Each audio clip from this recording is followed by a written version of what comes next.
Back in 2005, the internet looked a little bit different to the way it does today. To give you an idea, that is the year that Reddit was launched, and it's also the year that YouTube was founded. Online chat rooms were also becoming a more fashionable thing, and one popular chat room was a game called Pogo, which sort of doubled as an online game and as a chat room. The chat room that hosted adults and mostly teens from across the US would soon become the basis of a sinister plan that started with catfishing and ended with murder. This is Red Rum, stories about the true victims of crime. In 2005, Thomas Montgomery started playing the online game Pogo, and he would regularly use the chat rooms.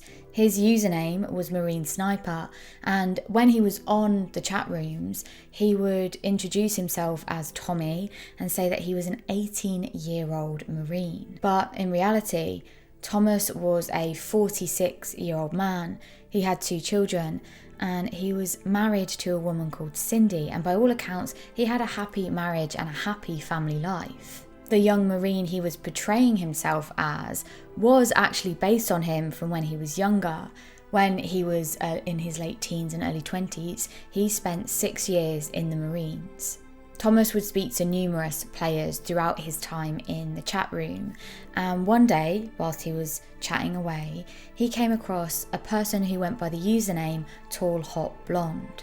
The user went on to say that her real name was Jessie.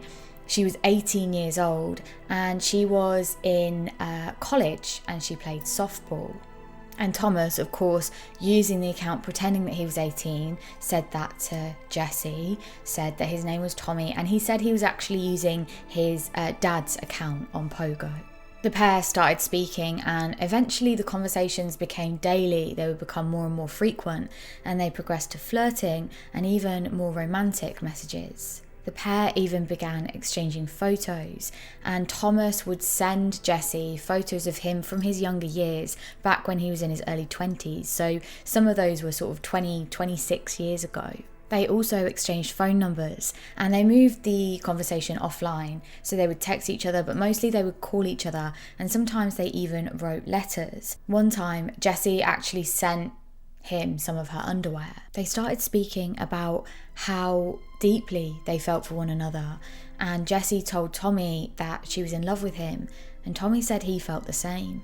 Meanwhile, back in Thomas's everyday life, his wife Cindy was becoming a little bit suspicious of the amount of time Thomas was spending online.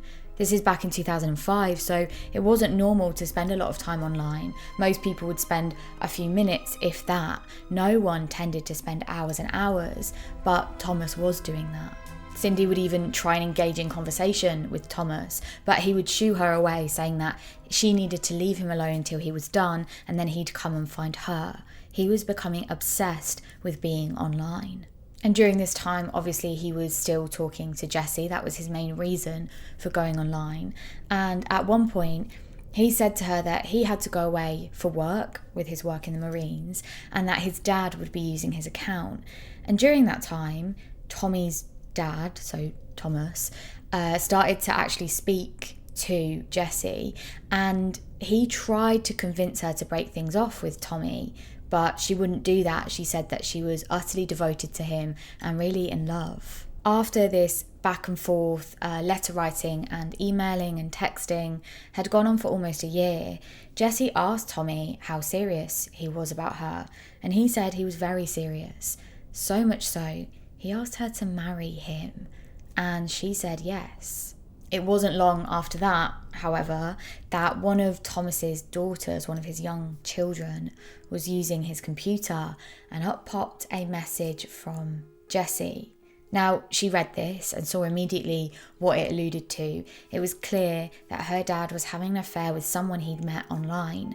She didn't know what to do. Understandably, she was very upset, and she didn't know whether she should tell her mum, but she did eventually decide to. She got her mum Cindy to come to the computer and showed her what she'd found. Now, Cindy was obviously devastated. She didn't know that this happened. It was 2005, really early internet days, and she had no idea that Thomas would be having an affair at all, but especially with an 18-year-old he'd met online. Cindy continued to look through the evidence on the computer, and she found hundreds of messages, instant messages, emails, and then she started to look through Thomas's desk and through his things, and she found pictures of Jessie. She also found the underwear that Jessie had sent. And amongst all of these things, she found a note that Thomas had clearly written to himself.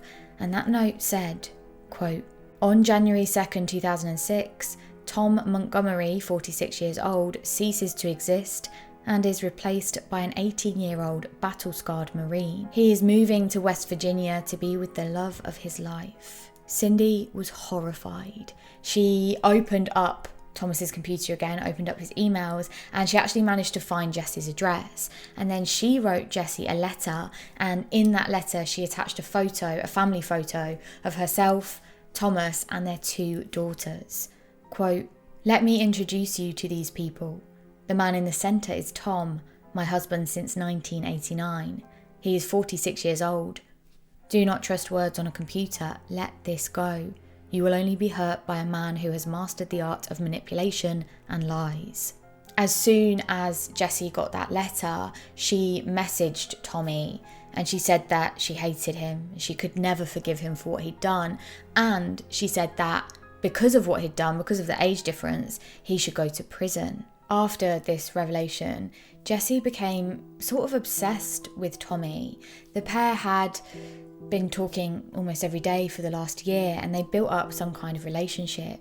She missed him. She was obsessive in part because she wanted to know what he was doing, but she was also furious at him for having lied to her for that whole year.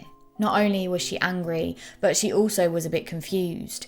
She wanted to believe Thomas, but she also had this letter and she didn't know which one to believe. So throughout this period, she was still unsure if what she'd read in the letter was even true. She needed to find out for sure what the truth was. So not long after that letter arrived, she actually got back on the chat rooms, the ones that she'd met Thomas in, and she started talking to one of his work colleagues who worked at the same factory as him, making power tools. Now this man's name was Brian Barrett, and he was 22 years old. Brian used the username Beefcake, and the two started chatting and they got on well, but Jessie was there for information. So she asked him if what she'd been told was true, and he confirmed that yes, it was. Brian was a 46-year-old man with 2 daughters and a wife. After that, Jessie and Brian started talking more regularly, and the conversations turned to be a bit more flirty, and as they'd done with Thomas,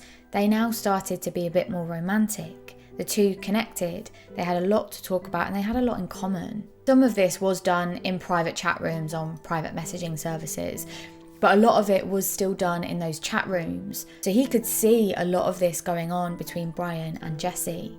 So despite Thomas being found out by his wife, Cindy, and despite all of these revelations happening, he continued to use the chat rooms and he did not like what he was seeing. On top of the chat room messages that he'd seen, he also heard rumours around work and he began to become more and more jealous. These happenings weren't a secret, and pretty much everyone in the workplace knew about this love triangle and they knew how toxic things had become. Brian did not keep quiet about how jealous he was. He was still messaging Jessie and he told her that Brian would pay. Alongside all of this, over the next few weeks and months, Jessie struggled deciding who she wanted to be with. She wasn't sure if she wanted to be with Brian or if she wanted to be with Tommy. But eventually she did decide that Brian was the one she wanted to be with. So she cut things off with Thomas. She stopped talking to him as much and she continued things with Brian. And they actually arranged to meet up. This has all been an online relationship so far, so no one's ever met anyone else apart from obviously Thomas and Brian working in the same place. Romantically, nothing else has happened. Brian had messaged Jessie one day to say that he was on a work trip and on his way back he passed through West Virginia, so he would love to come and see her. Initially she did agree to this, But very last minute, just a few hours before they were supposed to meet, she actually messaged Brian and said that she couldn't meet anymore and they'd have to rearrange. Brian found this a bit upsetting. He really wanted to meet Jessie. This was a perfect opportunity, but he said he understood and that they would rearrange for another day. It wasn't long after that, Thomas actually found out about Jessie and Brian almost meeting up, and he could not handle how jealous he'd become. As far as he saw it, he was going to be with Jessie and that was it. And there was one person, he thought, who was standing in his way. If he could get rid of Brian, then there'd be no problem. He could be with 18-year-old Jessie. On Friday, the 15th of September 2006, at around 10 p.m, Brian had just finished his workday. He'd come out of the building and into the parking lot, and he approached his car ready to drive home. But before he could get inside, he was shot point blank range 3 times. Police believed that the perpetrator wore a mask and fled the scene immediately following the murder. Thomas was obviously arrested pretty quickly. Everyone at the office knew what had been going on and they quickly pointed police in his direction. Officers acted quickly. They now knew how fiery Thomas's temper was and they didn't want to risk him hurting someone else, so they got him into custody straight away. Now, Thomas denied that he had anything to do with Brian's murder, but there was quite a lot of forensic evidence linking him to the scene of the crime. For one thing, Thomas had been eating a peach just before the crime, and he'd actually eaten the peach and got the peach pip and just left it on the floor at the scene of the crime. His DNA was matched to DNA on that peach pip. They also found a photo of Cindy and Thomas in their family home, and in the background of that photo there was a picture of the same make and model gun as the one that had been used in the attack. Thomas pleaded his innocence. He said that on the night of the attack he had a solid alibi. On the 15th of September, all evening, he said he'd been at home with his wife and 2 daughters. But that wasn't quite true, and both of his daughters and his wife said that that wasn't true, and so his alibi just didn't hold up. I'm not really sure why he thought that they would cover for him given the circumstances, but either way, the police didn't believe him and he was questioned further. With Thomas in custody for Brian's murder, the officers investigating the case decided that they should go and speak to Jessie in West Virginia and at least inform her what had happened and warn her about what had happened. But after following her online activity and tracking her down to an address in Oak Hill, officers were shocked to find that 18-year-old Jessie was actually 45-year-old Mary Schuyler. Mary had been acting as 18-year-old Jessie all along. When officers pushed her to find out who the young woman in the photos was, she revealed the chilling truth. Jessie was her own daughter. She had no idea what her mum had been doing this entire time. Mary and Jessie had a really close relationship, and in fact, Jessie thought of her mum as her friend. The pair would often hang out, just the 2 of them, going shopping or getting their nails done. She was completely shocked to learn that her mum had been using her photos the whole time. Jessie and her dad, Mary's husband, had no idea that Mary had been doing this, and in a conversation after, Jessie's dad said that Mary was always untruthful, and if she thought she could get away with it, she would do it. She had a history of this, and although it was shocking, this wasn't massively a surprise to him. It was also reported that straight after the shooting took place, the shooter had called Mary and told her that Brian was, quote, easy to take care of. Thomas was shown a photograph of Mary and he was completely shocked. He couldn't believe that this was the person he'd been talking to for all that time, and ultimately, the person that he had ended up killing for. He had started the catfishing, but Mary had ended it, and Brian had been killed, all because of their dishonesty and his aggression. Thomas's lawyers tried to plead insanity in this case, but there was no basis for it. And so instead, they managed to get a plea deal where Thomas pleaded guilty to first-degree manslaughter and he got 20 years. Brian Barrett's parents have since petitioned for new laws that would protect people who are victims of catfishing, especially in cases where someone dies because of it. But as for the protection of victims for these kinds of crimes, they've not been able to get any kinds of law or legislation passed. And that's the same now, even 17 years later. This is Red Rum. Thank you for watching. I wanted to just come on here at the end and say something very quickly.